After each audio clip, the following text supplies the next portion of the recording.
Я переехала в съемную сталинку 60 квадратов с абсолютно отсутствующим ремонтом, но в центре. Если ты меня спросишь, зачем я на это пошла, недолго думая скажу, видели ли вы нынешние цены на жилье в Москве.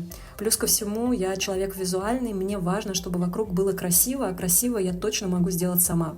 Поэтому впереди меня ждет ремонт своими руками в минимальные сроки и за минимальный бюджет.